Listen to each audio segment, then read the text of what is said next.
Onlayn platformada Beynəlxalq Ümid Gününə həsr olunmuş sərgi təşkil olunub. Sərgidə Azərbaycan rəssamları ilə yanaşı Amerika, Portuqaliya, Türkiyə, Almaniya və Rusiyadan olan rəssamlar da iştirak ediblər.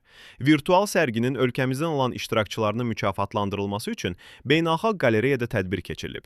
Tədbiri giriş sözü ilə açan Beynəlxalq Qalereyanın direktoru Elnura İskəndərova bildirib ki, onlayn platformada təşkil olunan sərgilər rəssamların tanıdılmasında və sənət mübadiləsində böyük əhəmiyyət daşıyır. Sərgidə fəxri qonaq olaraq Xəbərtayın portalının rəhbəri Yeganə Telman qızı, rəssam və müəllimlər Aygün Kəmil qızı, Leyla Burxanova, Sevinç Hüseynova, Elvira Elvi, həmçinin gənc rəssamlar Günal Məcidsoy və Sara Hüseynova iştirak ediblər. Tədbirin sonunda iştirakçılara sertifikatlar təqdim olunub və xatirə fotoları çəkilib. Dünya Ümid Gününüz mübarək.